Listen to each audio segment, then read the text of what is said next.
Hello, anyone watching live and watching the broadcast after the event. Today we have a couple of special guests in the colour vision deficiency veteran class.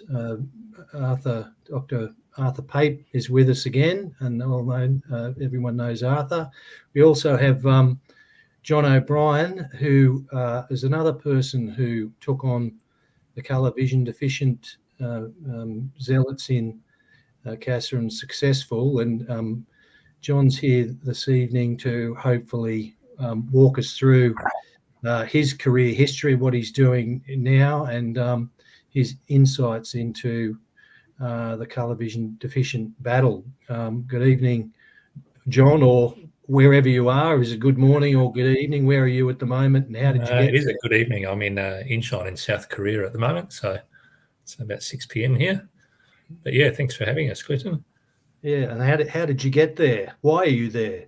I flew here for work. Flying 747s these days, so based with an airline in the US. So yeah. And how did you get a job flying 747s? Presumably you have an ATPL and a medical certificate that allows you to do that.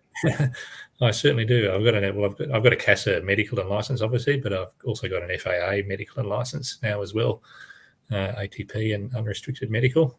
FAA, as probably some people are aware, do have a practical colour vision test that they've been running for many years over there. So I was able to go and do that last year and successfully passed it. And went on to get this job that I'm working with now. Flying the world's largest cargo airplanes. And how long has that practical test been used in the USA? Arthur know? Arthur might know more than me, but certainly as long as I can remember, many years. Yeah, at least 50 years. Yeah. I'll say more about that later. Yes. John, can I suggest you also tell the listeners that that you suffer from protanopia, which is one of the most severe forms of colour vision defective vision, and yet in spite of that, you've attained a most impressive list of qualifications, licenses, and certificates. Notwithstanding your diagnosis in regard to colour vision. No, sure. So I started my flying career back in 1998. I was still in high school at the time, and flying was one of those careers I always wanted to do. Started learning how to fly. I went for my very first aviation medical, and of course I got up to the Ishihara test, and I failed it miserably. I don't think I got a single plate correct. And I remember quite clearly the DAMI at the time saying, "You're colourblind. You'll never be a commercial pilot. You can't fly at night."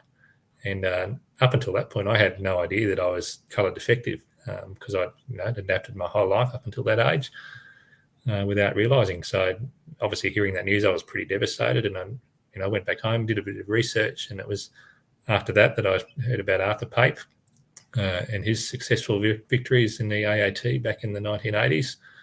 And I actually realised what the DAMI told me at that point was actually incorrect. He told me that I couldn't fly at night and I couldn't become a commercial pilot.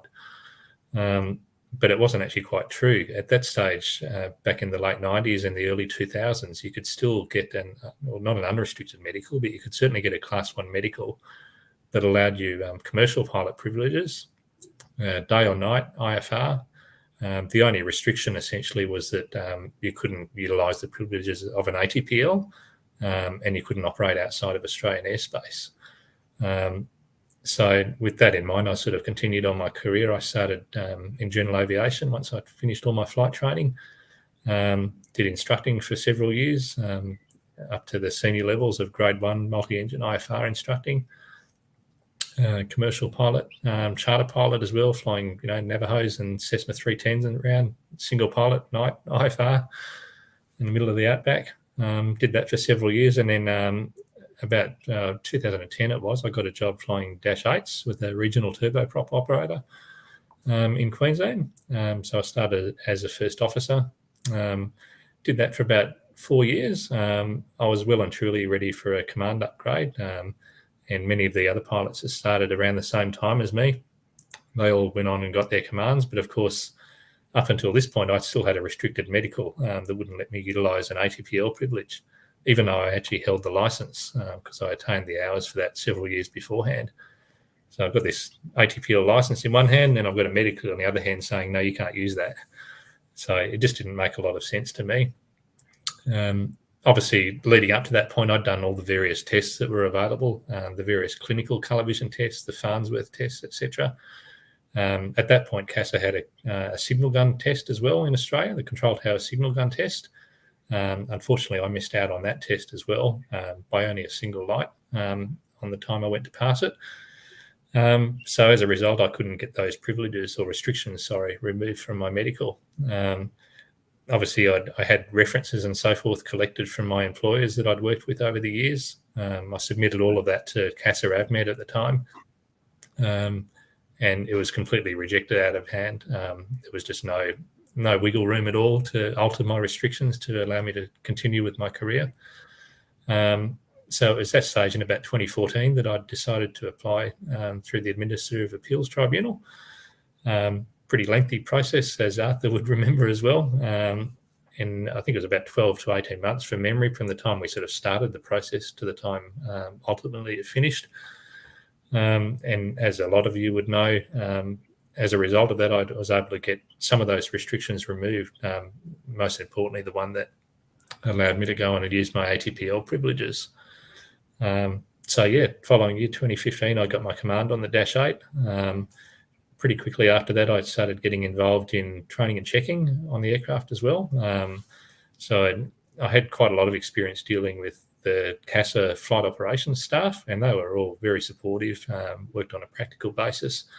They assessed me numerous times in aircraft and simulators, not only myself in my own performance as a pilot, but me training and assessing other pilots as well. So in that Dash 8 role, I went on, as I said, training and checking. I was doing flight examining in the simulator as well. And I've kept them current the entire time. I've still got a current CASA flight and simulator instructor rating and a CASA flight examiner rating.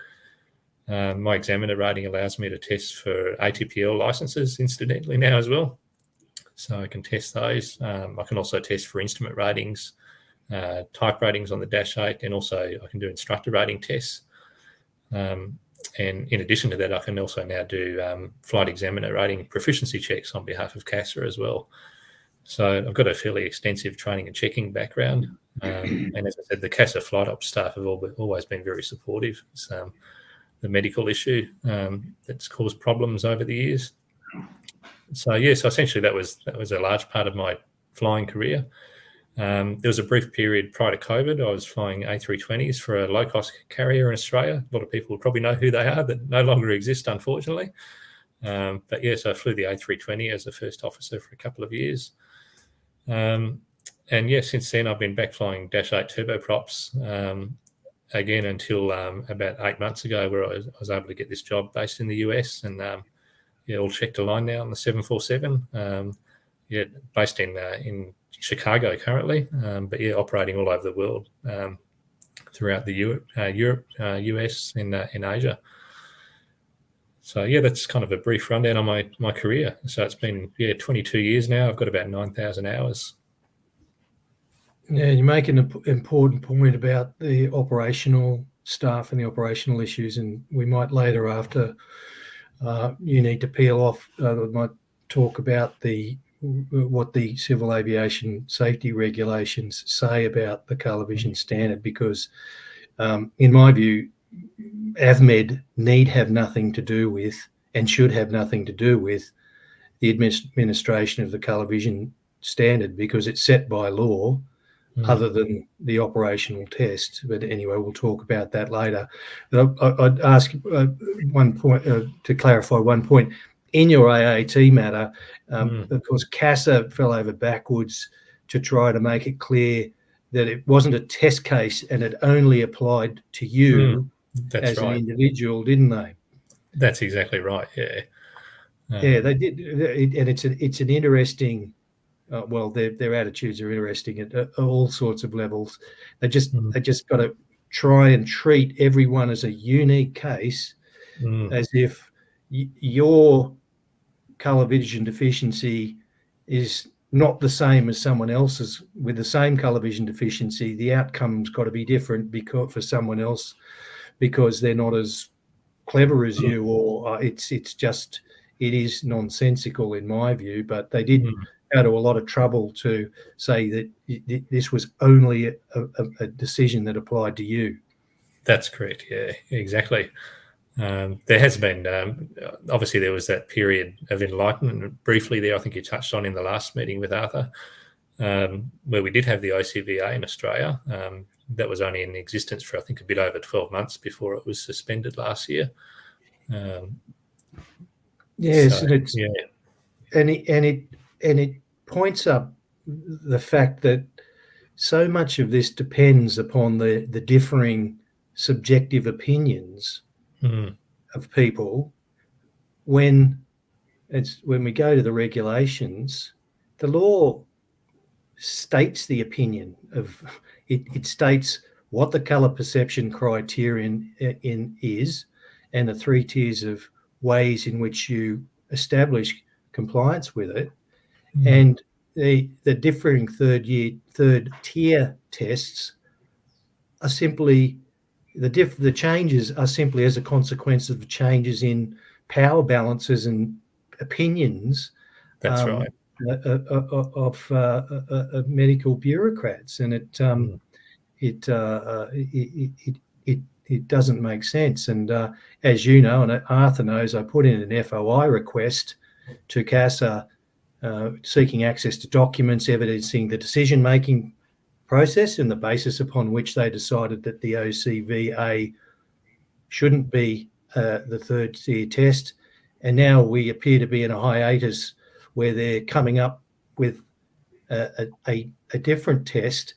That should have all been easily explicable on the basis of records of what they took into consideration. What was the new evidence that suggested the OCVA wasn't an appropriate, that's the word they always use, appropriate third tier test. Where is the evidence? But it's a remarkable state of affairs, and as you would be aware, how much stress and disruption that imposes on someone who wants to have and is planning on a career in aviation. And we thought the OCVA, what happened was we saw enlightenment across the ditch. The New Zealand CAA worked out that an operational test was a test to be determined by operational people and administered by operational people. The clue's in the name. We had that period of enlightenment, and so far as I can tell, all that's changed is people and personalities in CASA. Yeah, that's exactly right. Yeah. I mean, is anybody aware of any accidents or incidents that have been caused by pilots who've passed the OCVA but have nonetheless mistaken the meaning of lights in the operational world? I'm pretty sure the CVD zealots would be crowing about it and waving, breathlessly some ATSP or other report if that had happened. Yeah, that's right. Yeah, and as you know as well. Sorry, I was just going to mention, I think you might have briefly touched on it last time, but obviously CASA are still utilising the CAD test as part of that third level test as well, as a so-called test that simulates an operational situation, which it clearly doesn't for anyone who's ever seen that test before. And moreover, on top of that, even the inventor of the test himself, Professor John Barber, he gave evidence during my AAT hearing, and he was actually asked the question, and he specifically said that it's not a test that simulates an operational situation. In fact, it wasn't even designed for aviation purposes, he admitted during my hearings. And yet, is CASA still today utilising it for that third level test? And we flashed up a video of the CAD test in the first video I did with Arthur, and I said during that, I mean, that is a manifestation of the intellectual dishonesty we're dealing with, that a bunch of so-called medical professionals could sit there and honestly say with a straight face that the CAD test simulates an operational situation in an aviation environment. That just, to me, it's just intellectually dishonest. And they do it because their prejudice is this is a great test to find out who's got colour vision deficiency. But they already know that from the fact that the person didn't pass the first or second year test. That's it's exactly right.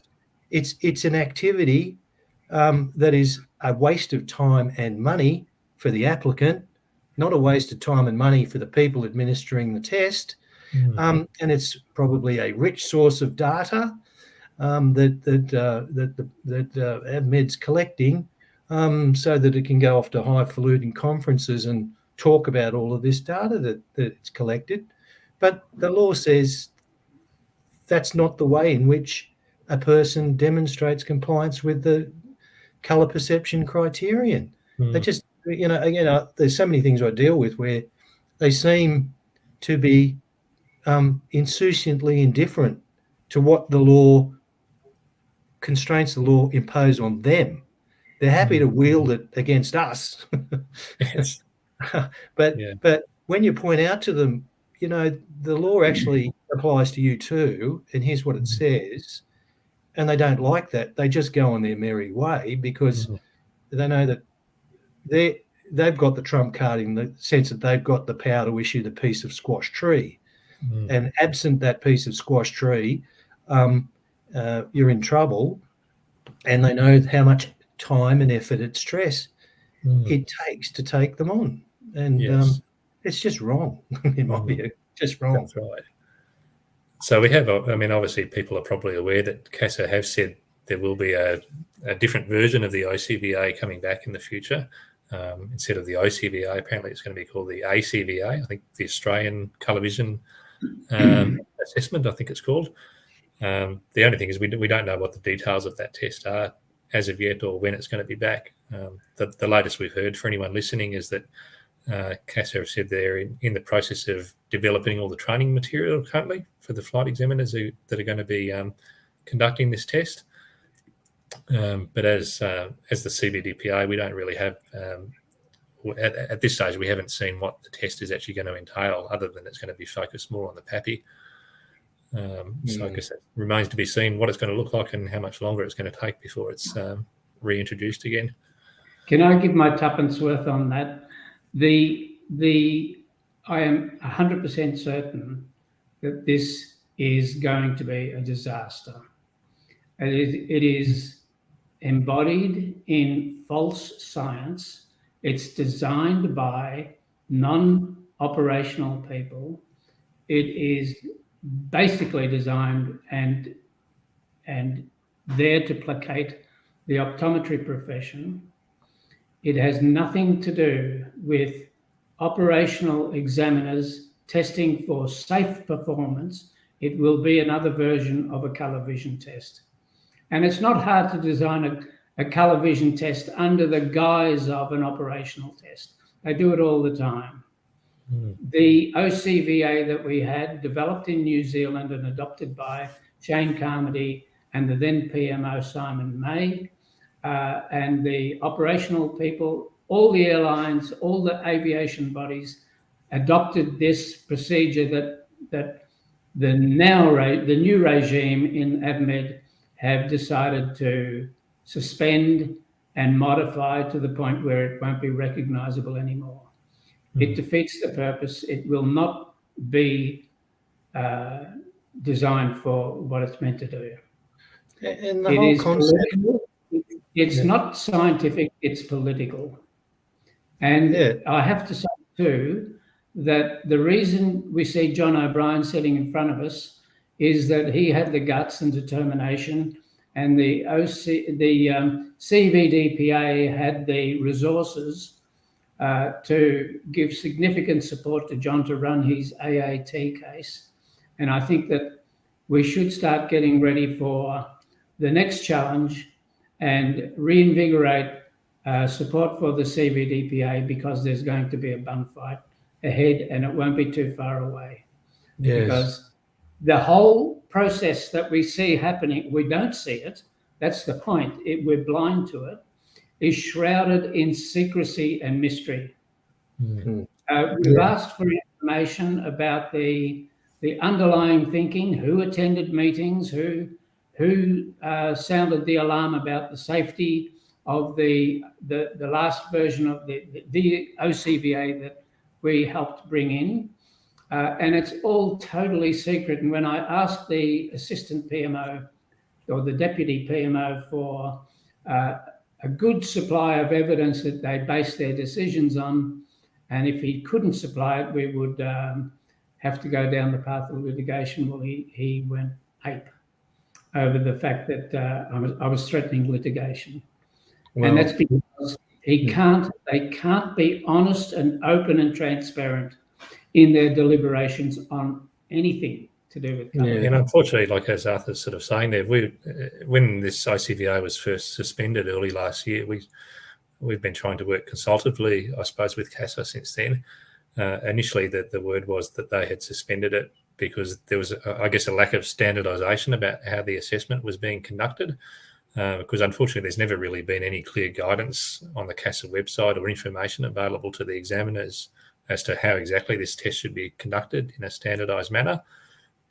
So back in the early stages when it was suspended, we were, quite supportive of trying to help CASA. We actually developed a fair bit of material ourselves.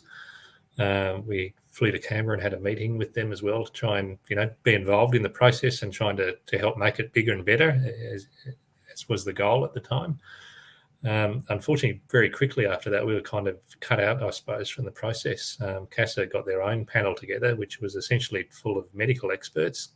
You'd think that the CVDPA is sort of the main body representing colour defective pilots in Australia, particularly with Arthur's long background in the subject, and my own as well, that maybe we would have had some involvement in this panel.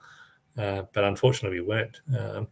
And we're still yet to see that the final draft of it as to what this new test is going to look like. So it's a little bit disappointing that we've been, cut out of that process. Well, disappointing is not the right word, and I mean just the stating the concept of Australia reinventing the wheel. Everybody knows what happens when CASA decides it knows better than the rest of the world. So as Arthur pointed out, the chances are that it's just going to be a thinly veiled colour vision test with a couple of wings on it to make it look like an aeroplane or whatever. And we already know the deficiency in Pape.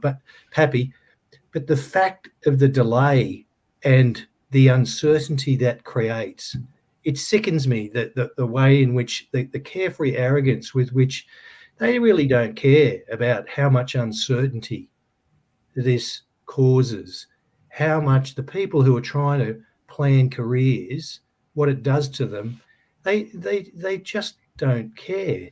And presumably, when we'll know the ACVA's being handed down from on high, there'll be a puff of white smoke from the roof of Aviation House announcing the unveiling of a new third-tier test under all of this secrecy. Now, as you know, I put in an FOI request as to getting all the underlying information about this decision to get rid of the OCVA. They said it was all too hard. I asked for the Office of Australian Information Commissioner to do a review. They've agreed to do a review. I've had no news at the moment. No news I take as good news because they're still presumably making inquiries of CASA. But I will be fighting this one because decision-making like this, which affects so many people, by a government agency without transparency is wrong. It's wrong.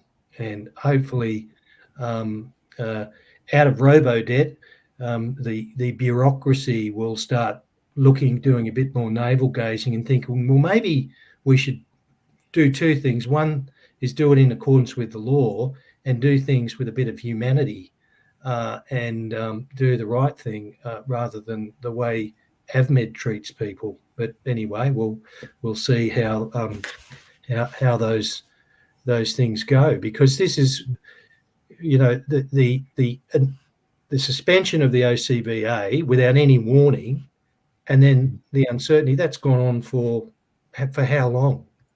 January last year it was, so almost 18 months now. 18 months. Yeah.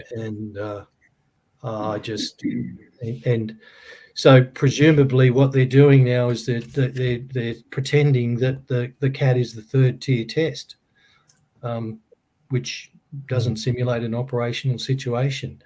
This is to me the behaviour of bureaucrats who don't have proper governance over them, because they've been encouraged to believe, they've been left to their own devices and encouraged to believe that they are setting the standard. And that is a completely busted regulatory system. The standard should be set, and their job, and their only job, should be used their expertise to dispassionately and disinterestedly ascertain compliance with the standard, whether they like the standard or not. Mm. And if they don't like the third tier test, too bad, too sad. But they're left to believe that they have free rein to do these things, and that is simply a failure of governance. Mm. And the last time I won against Avmed, you used a similar term there before, Arthur. I got Australia's foremost expert in the area, and he said that CASA's decision was based on pseudoscience. And it was only the exposure of that to the light and the risk of, showing that and exposing it to the light that made them back down. And these people are making these kinds of decisions all day, every day, and ruining people's careers and career aspirations. It is just appalling, which is why, even though I don't have colour vision deficiency, I'm trying to help CVD-PA as best I can, because it's a particularly acute and long-standing example of the prejudice and the pseudoscience that these people impose on us. Mm. Mm. Well, can I add a final point from myself, that Sure. John in front of us here represents the pinnacle of the colour vision defective pilot population in Australia that has made it big time. But there are quite a few others. We don't know the exact number because they're not all registered with our association. However, I gave a talk in the Hunter Valley last year at an aviation medical conference, and I presented 6 cases, 3 protonopes and 3 deuteranopes, all of whom cannot pass a single colour vision clinical test, and yet all of them had highly ranked responsible jobs within the aviation industry. Similar, but not quite to the degree that John's attained. And at the end of it, the deputy PMO said, "I disagree with you." That was his comment. He disagreed with me. And the question is, well, which bit do you disagree with? That they've had an accident-free, 100% safe record of performance, or that what is it you don't disagree? What you disagree with? And he couldn't answer that. The logic that these people apply is perverse. It is not normal, rational thinking. It is driven, as you so often say, Clinton, by a zeal that has the equivalent of a fanatical religious zeal. It is a devotion to a standard, not to rational thinking. It's a devotion to tradition, because the colour vision standard has a long tradition dating back to World War I days, before aircraft even had lights on them. And it's the growing up within the military areas of aviation that drives these people. If their commanding officer taught them this, it must be true. It's totally indefensible. And every time we've taken them to the AAT, they fall over because this sort of argument simply doesn't hold in a court of law. Yes. And, eventually, unless we get some, I can't see it happening, quite frankly, unless we get some rational people in the aviation medical arena, not just in CASA, but more broadly in the entire aviation medical arena, then I think we will finish up litigating again and possibly again. They just it's not their money they're spending. It's taxpayer money they're spending. And, and it's not their careers, it's not their life's passion. That's It's right. just and they're totally oblivious to the consequences for individuals. And my final point is that if we know the population of Australia is about 26 million people, we're talking about hundreds of thousands of individuals in Australia who potentially will be denied the opportunity to fly an aeroplane, and even more to attain the qualifications to have a career in aviation because of the thinking of these people. It's big time. It's not the 6 that I presented in the Hunter Valley. It's not the 400 that CASA claims is the only, the number they go by. It's the fact that hundreds of thousands, 7 times the MCG on grand final day. That's how many people are potentially affected by this absolutely unjust ruling. Well, I think that's why the Office of the Australian Information Commissioner is interested in doing the review, because I think the office understood the implications for many citizens of this country who are entitled to know the basis upon which bureaucrats are making decisions that have fundamental consequences for those citizens' rights and interests. And for CASA to just say, no, it's all too hard, was very disappointing, because the evidence shouldn't have been all that complicated, because they made a pretty quick decision to punt the OCVA, so there must be some evidential basis upon which they did it, and we'll wait and see. But I do think there's going to be another fight. The good news is, I think, particularly for younger pilots, John O'Brien is a great inspiration, and so they can see through clear eyes, not prejudiced eyes. They can see there's a path ahead, and I think those are the people that we're going to have to rally to support the next person who takes the zealots on, because if we don't fight them, then they get away with what they get away with. Anyway, I know that John has a busy flying schedule and needs his proper rest, and subject to any further comments anyone has, we'll say good evening. And I think the next one we might have will be to provide some updates on what's going on with that application to the Information Commissioner about what's going on, or maybe there'll be an announcement of the ACVA and all the guidance, and we'll be able to say something about that.